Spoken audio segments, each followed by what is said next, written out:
Shri M Prakashan, ഒരു വർഗീയവാദി നിങ്ങൾക്ക് എങ്ങനെയാണ് സ്വീകാര്യനാകുന്നത്?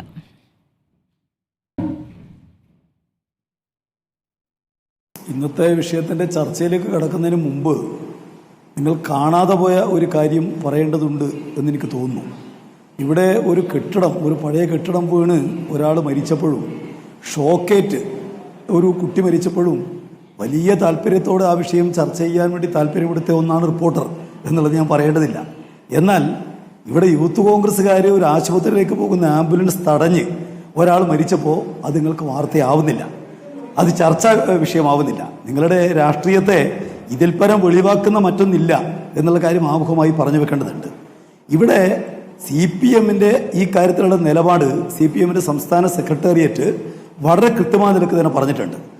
ഇവിടെ പറയുന്നത് CPM-ന്റെ പ്രസ്താവനയിൽ വളരെ കൃത്യമായി പറയുന്നത് കേരളത്തിൻ്റെ മതനിരപേക്ഷ സംസ്കാരത്തിന് പോറലേൽപ്പിക്കുന്ന ഇടപെടലുകൾ ആരുടെ ഭാഗത്തു നിന്നുണ്ടായാലും അതിനെതിരെ ജാഗ്രത പുലർത്തണം എന്നാണ്. നമ്മൾ ഇത്തരം വിഷയങ്ങളെ സംബന്ധിച്ചിടത്തോളം വ്യക്തമായ നിലപാടുള്ളൊരു പാർട്ടിയാണ്. എന്താണ് കേരളത്തിൽ നവോത്ഥാന പ്രസ്ഥാനം വഹിച്ച പങ്ക്, അതിൽ ശ്രീനാരായണ ഗുരുവിൻ്റെ പ്രസ്ഥാനം വഹിച്ചൊരു പങ്കെന്താണ്, അത് ഇന്ന് വഹിച്ചുകൊണ്ടിരിക്കുന്ന ഒരു പങ്കും എടുക്കുന്ന ചില നിലപാടുകളും എന്താണ് എന്നതിനെ സംബന്ധിച്ചെല്ലാം അതത് അവസരങ്ങളിൽ കൃത്യമായി പറയാൻ ഒരു സന്ദർഭത്തിലും CPM മടി കാണിച്ചിട്ടില്ല. ഇവിടെ സാമൂഹ്യനീതി എന്ന ആശയം ഉയർത്തിക്കൊണ്ടുവരുന്നതിൽ ഈ കേരളത്തിലെ നവോത്ഥാന പ്രസ്ഥാനം വഹിച്ചിരിക്കുന്ന ഒരു വലിയ പങ്കുണ്ട്. നവോത്ഥാനത്തിൻ്റെ ഏറ്റവും പ്രധാനപ്പെട്ട നേതാവ് എന്നുള്ള നിലക്ക് അക്കാര്യത്തിൽ ശ്രീനാരായണ ഗുരു വഹിച്ചിരിക്കുന്ന പങ്ക് മഹത്തരമാണ്. അദ്ദേഹം സ്ഥാപിച്ച ഒരു പ്രസ്ഥാനത്തിൻ്റെ ആ രംഗത്തെ പങ്കിനെ ഞങ്ങൾ നിരാകരിക്കുന്നില്ല. യഥാർത്ഥത്തിൽ ഈ നവോത്ഥാന പ്രസ്ഥാനം മുന്നോട്ടേക്ക് കൊണ്ടുവന്ന സാമൂഹ്യ നീതി എന്നുള്ള ആശയത്തിന്റെ മേലെ വെള്ളാപ്പള്ളിയുടെ സംഭാവന ഒന്ന് വിശദീകരിക്കൂ. താങ്കൾക്കും എനിക്കും തർക്കമില്ലാത്ത കാര്യങ്ങൾ പറഞ്ഞു പോയിട്ട് കാര്യമില്ലല്ലോ. അയ്യോ, നിങ്ങൾക്ക് തർക്കമില്ലെന്ന് ഞാൻ വിചാരിക്കുന്നില്ല. ഇവിടെ നവോത്ഥാന പ്രസ്ഥാനം വഹിച്ചിരിക്കുന്ന പങ്കിനെ ആകെ തള്ളിക്കളയണം എന്ന് നിങ്ങളുടെ വാദത്തോട് എന്തുകൊണ്ട് ഞങ്ങൾ യോജിക്കുന്നില്ല എന്ന, എന്നാൽ അതിന്റെ ആളുകളുടെ ഭാഗത്തുനിന്ന് ഉണ്ടാവുന്ന തെറ്റായ കാര്യങ്ങളെ ഒരു കാരണവശാലും ന്യായീകരിക്കുന്ന വിഷയമില്ല. അങ്ങനെയെങ്കിൽ ശ്രീ എം പ്രകാശൻ ഇന്നലെ ഒരു വർഗീയ പ്രസംഗം നടത്തി. ഇതിനൊരു രീതിയുണ്ട്, ഒരു പാറ്റേൺ ഉണ്ട്. കാരണം കഴിഞ്ഞ തവണ വെള്ളാപ്പള്ളിയുടെ ഈ 30ാം വാർഷിക ആഘോഷ പരിപാടിയിൽ മുഖ്യമന്ത്രി പൊന്നാടി അണിയിക്കാനുള്ള പരിപാടിയുടെ തീരുമാനമായതിന് തൊട്ട് മുമ്പത്തെ ദിവസമാണല്ലോ അദ്ദേഹം വർഗീയ പ്രസംഗം നടത്തി. അദ്ദേഹത്തിന് മലപ്പുറത്തെ ശ്വാസമുട്ടലുണ്ടായത്. അതിനുശേഷം ആ പരിപാടിയിലേക്ക് മുഖ്യമന്ത്രി പോകുന്നു. ഇതിപ്പോൾ ഇതാ കൊച്ചിയിൽ ഇന്ന് അദ്ദേഹത്തിന്റെ സ്വീകരണ പരിപാടി മന്ത്രി VN വാസവനാണ് ഉദ്ഘാടനം ചെയ്യുക. ഇതൊക്കെ നേരത്തെ നിശ്ചയിച്ചായിരിക്കുമല്ലോ. അപ്പോൾ തൊട്ട് തലേ ദിവസം വർഗീയ പ്രസംഗം നടത്തിയാണ്. എന്തൊരു വെല്ലുവിളിയാണ് ഈ സർക്കാരിനോട് വെള്ളാപ്പള്ളി ചെയ്തുകൊണ്ടിരിക്കുന്നത്. നിങ്ങൾ എന്താണ് കാണാത്തത് ശ്രീ എം പ്രകാശൻ? എനിക്ക് സ്മൃതിയുടെ രോഷം കാണുമ്പോൾ എനിക്ക് യഥാർത്ഥ ചിരിയാണ് വരുന്നത്. ഈ കേരളത്തിൽ RSSന്റെ ആളുകളുടെ ഭാഗത്തു നിന്ന് കേട്ടുകൊണ്ടിരിക്കുന്ന വർഗീയ പ്രസംഗങ്ങൾ നിങ്ങളുടെ ശ്രദ്ധയിലില്ലേ? RSS നേതാക്കന്മാർ എത്ര പച്ചയായിട്ടാണ് ഇവിടെ ഈ പറയുന്ന കാര്യങ്ങൾ പ്രചരിപ്പിച്ചുകൊണ്ടിരിക്കുന്നത്. അതുപോലെ ജമാഅത്തെ ഇസ്ലാമി എത്ര പരസ്യമായിട്ടാണ് വർഗീയ പ്രസംഗങ്ങൾ നടത്തിക്കൊണ്ടിരിക്കുന്നത്. അവരെ പൂർണ്ണമായി സ്വീകരിക്കുന്ന UDFന്റെ അതുപോലെ ലീഗിന്റെ കോൺഗ്രസിന്റെ RSSന്റെ കാര്യത്തിൽ നമുക്ക് തർക്കമില്ല. ഇവിടെ വർഗീയ പ്രസംഗം നടത്തുന്ന അപരമത വിദ്വേഷം, പ്രത്യേകം ശ്രദ്ധിക്കണം, അപരമത വിദ്വേഷം പരത്തുന്ന ഏതൊക്കെ നേതാക്കളുണ്ട്, ആ നേതാക്കൾക്കെതിരെ നിങ്ങൾക്ക് കേസെടുക്കുന്നതിന് തടസ്സമൊന്നുമില്ലല്ലോ. വെള്ളാപ്പള്ളിയുടെ പ്രസംഗത്തിൽ ഇന്നും നടത്തി എന്നിട്ട് പറയുകയാണ് വർഗീയ വിദ്വേഷ പ്രസംഗത്തിനെതിരെ തനിക്കെതിരെ കേസെടുക്കുമെന്ന്. ആ വെല്ലുവിളിക്ക് ശേഷം എന്താണ് മന്ത്രി പറയുന്നത്? മന്ത്രി VN വാസവൻ പറയുന്നത് വിശ്രമ ജീവിതം നയിക്കേണ്ട കാലത്ത് ചരിത്രം സൃഷ്ടിക്കുകയാണ് വെള്ളാപ്പള്ളി എന്നാണ്. എന്ത് ചരിത്രമാണ് വെള്ളാപ്പള്ളി ഇപ്പോൾ സൃഷ്ടിച്ചുകൊണ്ടിരിക്കുന്നത്? മലപ്പുറത്തെ ശ്വാസമുട്ടലിൽ CPM കൃത്യമായ പ്രതികരണം നടത്തിയോ? ഇപ്പോഴും മുസ്ലിം ഭൂരിപക്ഷ സംസ്ഥാനമാകുമെന്നും ഇവിടെ മുസ്ലിം മുഖ്യമന്ത്രി വരുമെന്നും പറയുമ്പോൾ നിങ്ങൾക്കതിൽ എതിർപ്പുണ്ടോ? മുസ്ലിം ഭൂരിപക്ഷ സംസ്ഥാനമാവുകയാണോ കേരളം? ഏത് കണക്കിന്റെ അടിസ്ഥാനത്തിലാണ് ഇദ്ദേഹം ഇത് പറയുന്നത്? ഞങ്ങൾ CPM ഈ വിഷയത്തിലുള്ള ഞങ്ങളുടെ നിലപാട് എല്ലാ സന്ദർഭത്തിലും വ്യക്തമാക്കുന്നതാണ്. ഇല്ല, ഇവിടെ അതെന്താണ്? ഇല്ല, വ്യക്തമാക്കുന്നില്ല ശ്രീ എം പ്രകാശൻ. വ്യക്തതയില്ല. ഈ പരിപാടിയിൽ മാലയിട്ട ശേഷം പുകഴ്ത്തലാണോ നിലപാട്? സ്മൃതി, നിങ്ങൾ എന്നോട് തർക്കിക്കാൻ സ്മൃതി ഞാനൊരു കാര്യം പറയാം. നിങ്ങൾ എന്നോട് തർക്കിക്കാനാണ് വന്നെങ്കിൽ ഞാൻ ഇപ്പൊ അവസാനിപ്പിക്കാം. നിങ്ങൾ എന്നോട് തർക്കിക്കാൻ വന്നല്ലോ. നിങ്ങൾ ഇന്നലെ കമ്മ്യൂണിറ്റി നിന്നാൽ മതി. തർക്കിക്കാൻ കുറെ ആളുകൾ കൊണ്ടുവന്നിട്ടുണ്ടല്ലോ, അവർ പറയട്ടെ. നിങ്ങൾ എന്നോട് സ്ഥിരമായി ചോദ്യം ചോദിക്കുകയും ഞാൻ ഉത്തരം പറയുന്നതിനിടക്ക് നിങ്ങൾ കാര്യം സംസാരിക്കുകയും ചെയ്യരുത്. മാന്യത വേണം. നിങ്ങൾ ഒരു മാധ്യമത്തിന്റെ പ്രതീതിയാ, അല്ല നിങ്ങൾ രാഷ്ട്രീയ പ്രവർത്തകയൊന്നുമല്ല. ഞാനിത് പലവണ നിങ്ങളോട് പറഞ്ഞിട്ടുണ്ട്. നിങ്ങൾ എന്നോട് ചോദ്യം ചോദിക്കുമ്പോൾ എനിക്ക് മറുപടി പറയാൻ സമയം തരണം. അതല്ലെങ്കിൽ നിങ്ങൾ എന്നെ വിളിക്കാൻ പാടില്ല. ഇത് പലതവണ എല്ലാ തവണയും ആവർത്തിക്കാൻ വേണ്ടി കഴിയില്ല. എനിക്ക് പറയാനുള്ള കാര്യം ഞാൻ പറയട്ടെ. ഞാൻ പറയുന്നത് ഈ വിഷയങ്ങളിൽ CPM നിലപാട് പകൽ വെളിച്ചം പോലെ വ്യക്തമാണ്. ഈ രാജ്യത്തകത്താകെ തന്നെ ഹിന്ദുക്കളെയും മുസ്ലിങ്ങളെയും തമ്മിൽ തെളിക്കാൻ BJP-ക്കാർ ശ്രമിക്കുന്നു, RSS-കാർ ശ്രമിക്കുന്നു. കേരളത്തിൽ ചൂണ്ടിക്കാട്ടിക്കൊണ്ടിരിക്കുന്ന കാര്യം എന്താ? ഇതേ വിഷയം തന്നെയാണ്. ഈ വിഷയങ്ങളെ സംബന്ധിച്ച് CPM നിലപാട് പകൽ വെളിച്ചം പോലെ വ്യക്തമാക്കിയിട്ടുണ്ട്.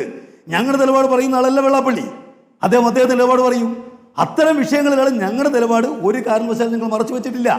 കേരളത്തിൽ ഈ പറയുന്ന പോലെ ഏതെങ്കിലും ന്യൂനപക്ഷ മതശക്തികൾ പറയുന്ന രൂപത്തിലാണ് കാര്യങ്ങൾ നടക്കുന്നത്. ആരുടെ ബദലാണ്? അത് RSS-കാരുടെ ബദലാണ്. അത് അംഗീകരിക്കുന്നു ഇവിടെ കോൺഗ്രസ്. ഇപ്പോൾ ഞാൻ ചോദിക്കട്ടെ, ഈ വിഷയം വന്നതിന് ശേഷം എന്താ ഇവിടെ പ്രതിപക്ഷ നേതാവ് പറഞ്ഞിരിക്കുന്നത്? ഇത് പിണറായി വിജയന്റെ നറേറ്റീവാണ് എന്ന്. കേരളത്തിൽ ഇനി ഒരു ഈഴവ മുഖ്യമന്ത്രി ഉണ്ടാവില്ല, കേരളത്തിൽ എല്ലാ കാര്യങ്ങളും നടക്കുന്നത് ഈ പറഞ്ഞ മതശക്തികൾ പറയുന്ന പോലെയാണ് എന്നെല്ലാം പറയുന്നത് അത് പിണറായി വിജയന്റെ നറേറ്റീവാണെന്ന് പറയുന്ന വിഷയം അല്ലല്ലോ നിങ്ങൾക്ക് ചർച്ചയാവുന്നത്. നിങ്ങൾക്ക് ചർച്ചയാവുന്നത് ഇവിടെ വാസവൻ ഒരു പ്രസംഗത്തിൽ നടത്തിയ കാര്യം സംബന്ധിച്ചാണ്. അദ്ദേഹം നടത്തിയിരിക്കുന്നത് അദ്ദേഹത്തെ ആകെ വിലയിരുത്തിക്കൊണ്ടല്ല. കൊച്ചിയിലെ പരിപാടി അദ്ദേഹം 30 വർഷക്കാലം SNDP-യുടെ നേതാവായി നിന്നതിനുള്ള അദ്ദേഹത്തിന് ആദരിക്കുന്ന ചടങ്ങ്. താങ്കൾ ഇത്രയും പറഞ്ഞ സ്ഥിതിക്ക് ഒരു കാര്യം ചോദിക്കട്ടെ, വെള്ളാപ്പള്ളിക്ക് എന്ത് ഇളവാണ് ഈ സർക്കാർ കൊടുക്കുന്നത്?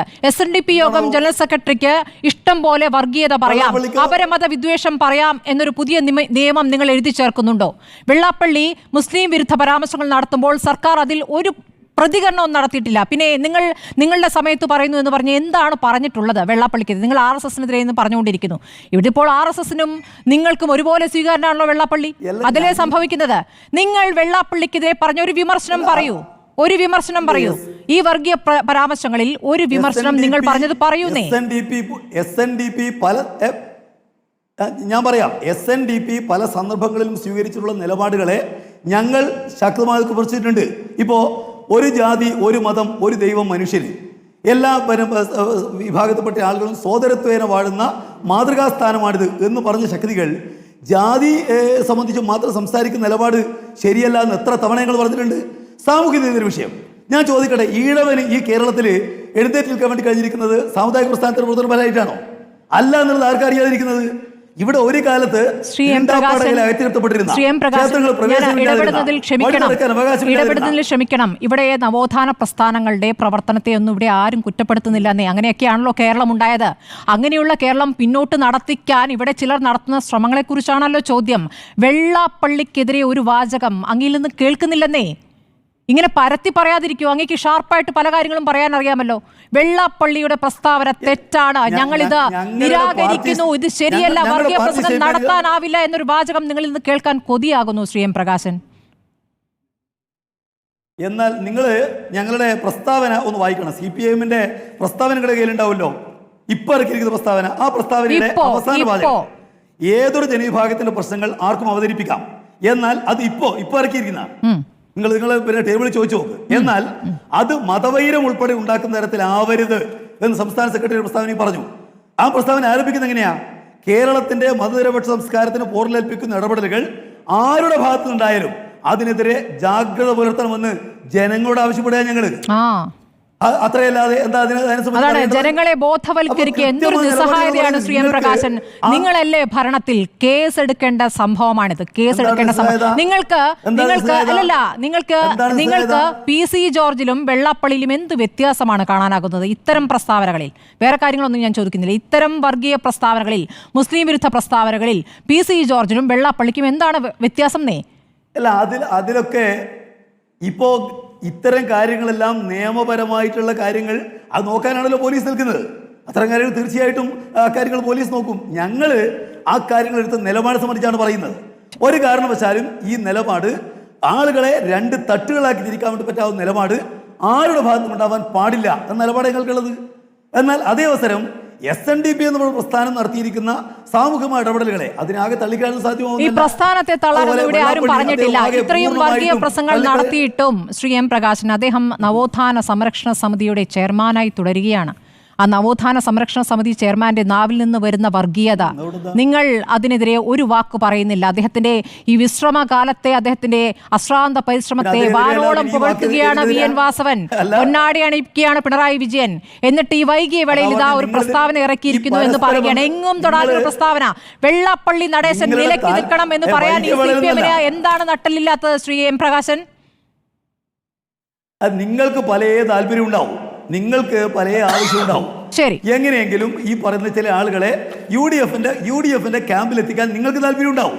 അതാണ് നിങ്ങൾ പറഞ്ഞോ, അതാണ് താങ്കളുടെ ആരോപണം. ശരി, ഞാൻ ലീഗ് പ്രതിനിധിയിലേക്ക് പോകുന്നു. ശ്രീ ഷാഫി ചാലിയ, എന്തുകൊണ്ടാണ് ഇപ്പോ ശ്രീ ഷാഫി ബാക്കിയുള്ളവരിലേക്ക് പോയ ശേഷം വരാം.